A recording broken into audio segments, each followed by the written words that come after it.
Hey guys, we wanted to do a special video before this weekend where the finals of SBOT2 are taking place. Patty and I have spoken several times on this channel that in many ways we consider SBOT the world championship of Warhammer, the old world.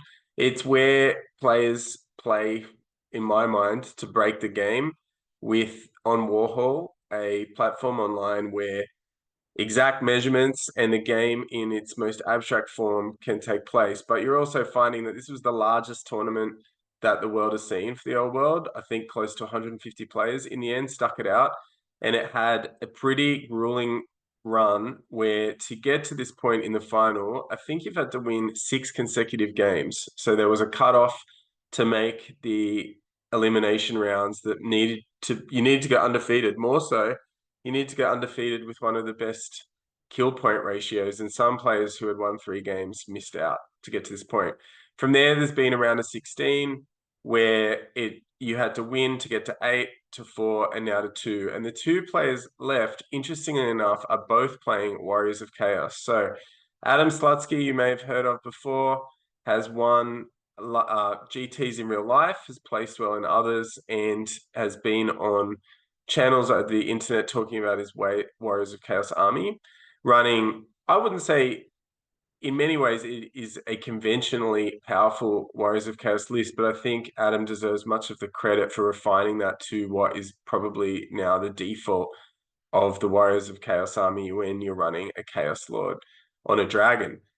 After that is Pash Monster, who has been on our channel talking about beating the Royal Guard list that Adam beat in the semi-finals, the reigning champion Denarius, to reach the grand final. Pash showed earlier how that might occur, and I guess across the internet gained a lot of plaudits for defeating something that not many people want to really see succeed in real life, despite it being a very clever list that exemplifies this idea of SBOT breaking the game right down to what's possible, what's playable, and what probably performs best.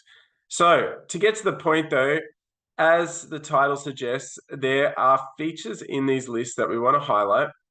We don't really want to go into the analytical side of things tonight because I think in hopefully you get to see that and you can watch the video. It'll be up. It'll be on Pash Monster's YouTube channel for sure. So we might be able to provide a link to that. But beyond that, I think the SBOT through New Recruit might be making it available through their means too. But we want to get to what this matchup is going to be about and leave it where it lies in terms of what will happen in the game. But if we think on the channel that it represents something about the metagame that's important to understand, and from here, that Warriors of Chaos has truly established itself as up in the upper echelon of armies, with both of the armies getting to the finals. So I think we want to quickly run through the list. If you're not aware already of what is out there, we've got a couple of different, we'll get the videos, the lists up.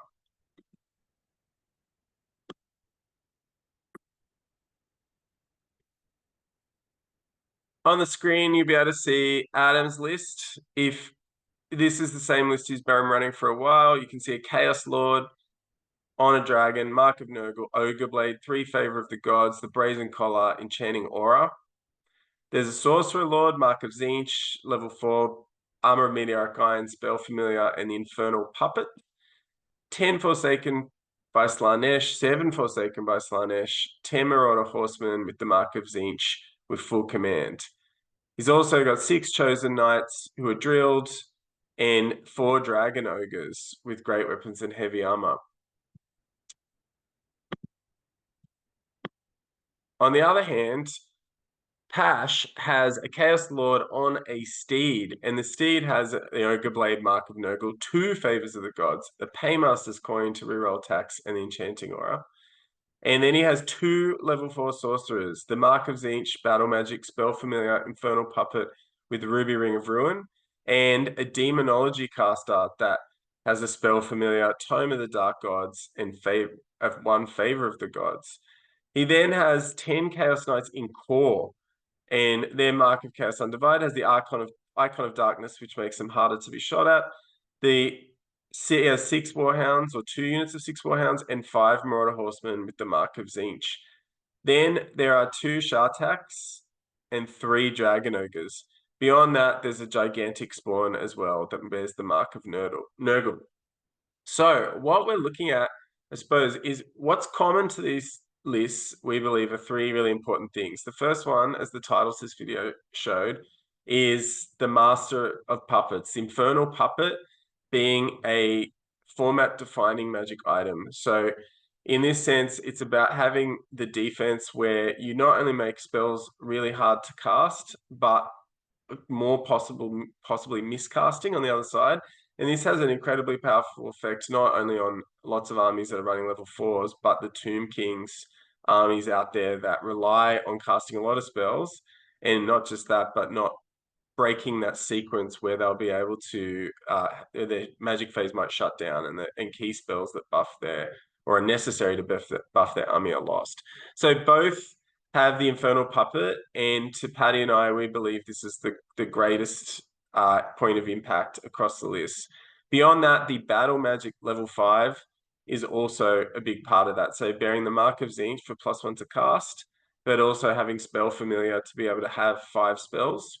And because you need to carry Infernal Puppet, which takes away your Lore Familiar, there you've got the level 5 Battle Magic is generally regarded as not just having some strong format-defining spells as well, like Pillar of Fire and Fireball, but having only really 2 weaker spells, of which you're probably going to reduce to Blue Fires each anyway. So Pash has Ruby Ring of Ruin on top of that, but having that Magic Missile confidence, or I suppose the accuracy of their automatic hits, is also a staple of the format.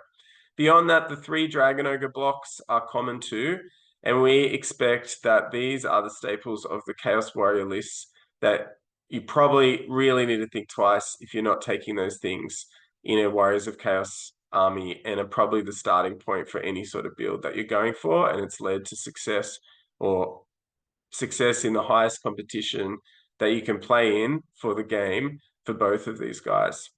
Beyond that, I think why it's worth tuning in is that there's points of difference. You see some similarities between the Chaos Lords in their builds. They're both carrying the Ogre Blade and have favors of the gods as well. But one's on a dragon and one isn't. And what that means is that Pash is able to take that extra level 4 sorcerer, potentially in there, that the spawn might be in there too to compensate for that, but he's maxed out his character points pretty closely. And this is something that he's talked about as being important in the format, having 2 level 4s. So the trade-off is going to be how they interact with the opposing Infernal Puppet, but having that Demonology caster is able to buff his bus of Chaos Knights with key spells like Demonic Vessel, Demonic Vigor, and always being able to default to the summoning if he likes. So having that, there's the 5 spells there with his Spell Familiar, but having the 2 level 4s versus the dragon is probably taking us back to where a lot of people think that default power is across the format that might not be limited to Warriors of Chaos armies. So there are dragons available to the elf armies and the undead armies as well, but there are many lists out there like Orc and Goblin lists, high elves that have been running 2 level 4s as well. So it'll be interesting to see that dynamic play out and provide some sort of moratorium on that in the format. Beyond that, it is really the idea of Pasha's core Chaos Knights, a unit that looks great, highly regarded for many editions of Warhammer, but in this format, not necessarily held in such high esteem. I think if you watch some of his games, you'll see the flexibility that he provides with that large group that we like to call a bus out there. And in this sense, the Demonology interacts well with the unit. But what you're seeing is that I suppose, thematic difference between those knights being able to take out a core, where many people think that the Chaos Warriors might not have it so great, or Adam Slutsky's Chaos Chosen Knights, who also, in some corners of the internet, have not been well regarded. So if you watch some of Adam's games, you'll see him play them very well to great effect as well. So you're going to see that stylistic difference come through. Neither of them are cheap units. However, I think they're going to be played very differently in on each side, and who gains the upper hand there is going to be very revealing about how people design their Warriors of Chaos list going forward. So there'll be more to say on that later. I think Pash will talk about, especially if you watch his games, how he is able to move his characters around in and out of units and how that might affect the power or even the nature. Sometimes those units have been sacrificed for the greater good in the games he's played, but that might be worth tuning in to watch too. I think Adam has shown people how he uses his highly efficient army highly efficiently as well. So you might want to go back and watch some of his games. But underneath those things, what you're seeing here is also the battle over the leftovers of the core, where Adam has those Forsaken and Marauder Horsemen, which are considered the most efficient use of points traditionally at the moment. And Pasha's gone for the Chaos Warhounds that are typically used as screeners, and 5 units of Marauder Horsemen with the Mark of Tzeentch that can be chaff or provide that sort of +1 to the Battle Magic Wizard if it needs it. So under what we're going to see really for what look like 2 similar lists on paper, I think will probably play out very differently. But I believe that Warriors of Chaos have shown in this tournament and over the last few tournaments that they deserve to be up there with the most powerful of armies, whether that's Tomb Kings or Bretonnia or even Wood Elves. As people suspect, I think Warriors of Chaos are right there. And whatever happens on Sunday night in the Northern Hemisphere or Monday morning in the Southern Hemisphere, I think if you're a fan of Warhammer, competitive Warhammer, you should tune in to see what happens, and it'll be very interesting to see what both players say in the aftermath of this incredible run that they've both had to get to this game. So good luck to both of you. I hope, as a fan of Warhammer, it goes well for everybody and that you should tune in and check it out. See you then.